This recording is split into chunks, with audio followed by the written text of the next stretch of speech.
মাওলানা শহীদ রইসউদ্দিন রহমতুল্লাহ আলাইকে কী কারণে শহীদ করা হয়েছে তার বিস্তারিত প্রমাণ ইনশাআল্লাহ সারা বাংলাদেশের প্রত্যেকটি জনতার মোবাইলে সয়লাভ হয়েছে। আপনারা দেখেছেন এতগুলো প্রমাণ থাকার পরেও মাননীয় প্রশাসন এখনও পর্যন্ত আসামিদেরকে গ্রেফতার করতে পারে নাই। এই থেকে বোঝা যায় আমাদের বাংলাদেশের প্রশাসন সম্পূর্ণভাবে মানুষদেরকে নিরাপত্তা দিতে সম্পূর্ণভাবে অক্ষম। তা না হলে যার নাম সাব্বির, এই বেয়াদব ছেলেটি আল হাদিসের, এই বেয়াদব ছেলেটি মাওলানা শহীদ রইসউদ্দিন রহমতুল্লাহ আলাইকে পবিত্র মাহে রমজানুল মুবারকে তারাবি নামাজ কি 20 রাকাত নাকি 8 রাকাত এটা নিয়ে সাব্বির নামক এই কুলাঙ্গারের সাথে মাওলানা রইসউদ্দিনের একটা তর্ক বিতর্ক হয়েছে।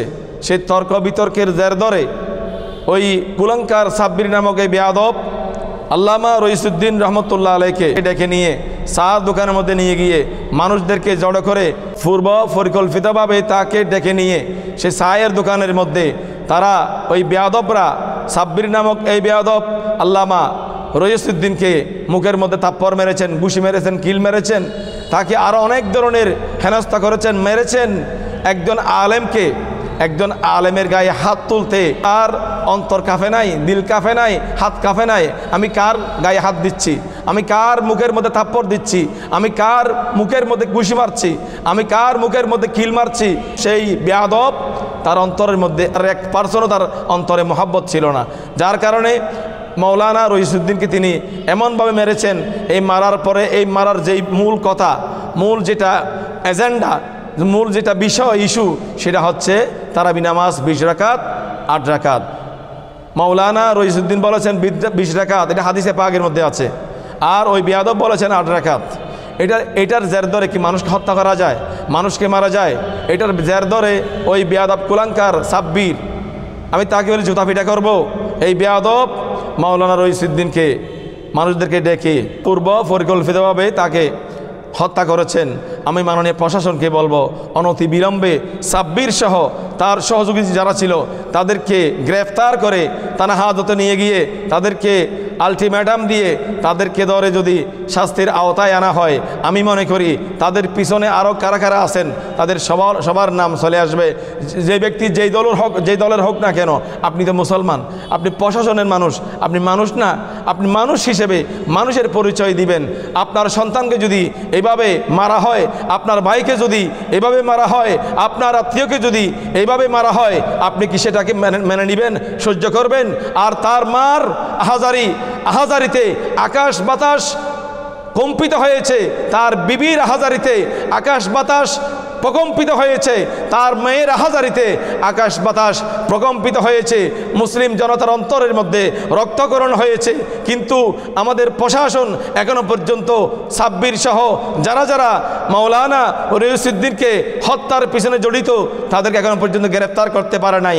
আরেকটা ভিডিও দেখলাম, একজন পুলিশ যিনি মানুষের অভিভাবক, যিনি দেশের অভিভাবক, যিনি মানুষদেরকে নিরাপত্তা দিবেন, এমন ব্যক্তির যে আচরণ আমরা দেখেছি, উনি যখন পানি চাইলেন, যখন ওনার সকাল শুরু হয়েছে, উনি হাত পা নাড়তে পারছেন না, জবান নাড়তে পারছেন না, শুধুমাত্র ইশারা ইঙ্গিতে বলেছেন, স্যার আমাকে একটু পানি দেন, আমাকে একটু পানি দেন। এই কথা বলার পরে বোতল ভর্তি পানি আছে, ওই পানির বোতল মাওলানা রইসউদ্দিনের মুখের মধ্যে নিয়ে গিয়ে আবার বাহানা করে সেখান থেকে বোতলকে ফিরিয়ে এনেছেন। এই থেকে বোঝা যায় ওই কুলাঙ্কার পুলিশ, উনি মানুষ নয়, উনি এজিদের বংশধর, এবং ইসরায়েলের যিনি প্রধানমন্ত্রী নেতানিয়াহুর বংশের বীজ। এই কুলাঙ্কার পুলিশ, এই পুলিশের ফাঁসির দাবি করছি আমি মাননীয় সরকারের কাছে। এই ধরনের পুলিশকে প্রশাসনের মধ্যে রাখলে প্রত্যেক দিন এই ধরনের ঘটনা ঘটাবে। আর কোনো পুলিশের কোনো অধিকার নাই কোনো মানুষকে নির্বিচারে কোনো প্রকারের তদন্ত ছাড়া কোনো মানুষকে গ্রেফতার করে থানা হাজতের মধ্যে রাখা কোনো অধিকার নাই। আপনি তাকে সর্বপ্রথম গ্রেফতার করার আগে ওনার অবস্থা দেখে ব্লাডিং হচ্ছে, দুর্বল হয়ে গেছে, ওনাকে সর্বপ্রথম মেডিকেলে নিয়ে গিয়ে ট্রিটমেন্ট করে। আরে ভাই, আইন, থানা, পুলিশ সব কিছু সুস্থতার জন্য, সুস্থ মানুষের জন্য, ভালো মানুষের জন্য। উনি যদি বেঁচে না থাকেন, ওনার জন্য কিসের আইন? ওনাকে আগে বাঁচাবেন, এরপরে ঘটনা তদন্ত করে ওনাকে যেই শাস্তি দিতেন সেই শাস্তি তিনি মাথা পেতে নিতেন, আমরাও চুপ থাকতাম। আপনারা কি করলেন? সেখানে সেই কাজটা না করে, মানবতার পরিচয় না দিয়ে আপনি করেছেন, তাকে বন্দি করে জেল হাজতে নিয়ে গিয়ে সেখানে আপনারা ওনাকে বিভিন্ন প্রকারের কষ্ট দিয়ে, লাঞ্ছনা দিয়ে থানা হাজতের মধ্যে আপনারা তাকে মেরে ফেলেছেন। এর জন্য আল্লাহর দরবারে আহকামুল হাকিমিন যিনি আছেন, আলাইসাল্লাহু বিআহকামিল হাকিমিন। মনে রাখবেন, ফেসিস সরকার তার আমলেও এই ধরনের ঘটনা হয়েছে, কিন্তু তারা বেশি দিন টিকতে পারে নাই।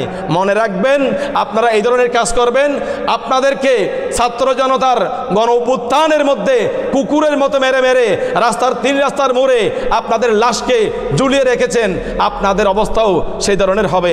অনতিবিলম্বে যদি মানুষ হয়ে থাকেন, মানুষের জন্মের যদি হয়ে থাকেন, অনতিবিলম্বে অপরাধীদেরকে গ্রেফতার করে আপনারা তাদেরকে শাস্তির আওতায় এনে মানুষদেরকে জানান দিবেন, সুন্নি জনতাকে জানান দিবেন, মুসলিম জনতাকে জানান দিবেন। আমরা এখনো বাংলার পুলিশ নিরপেক্ষ, আমরা সবাই সত্যের পক্ষে, মিথ্যার বিপক্ষে, আমরা ন্যায়ের পক্ষে, অন্যায়ের বিপক্ষে। এই কাজটি আপনারা করার জন্য আপনাদের প্রতি করজোরে অনুরোধ এবং আহ্বান জানাচ্ছি।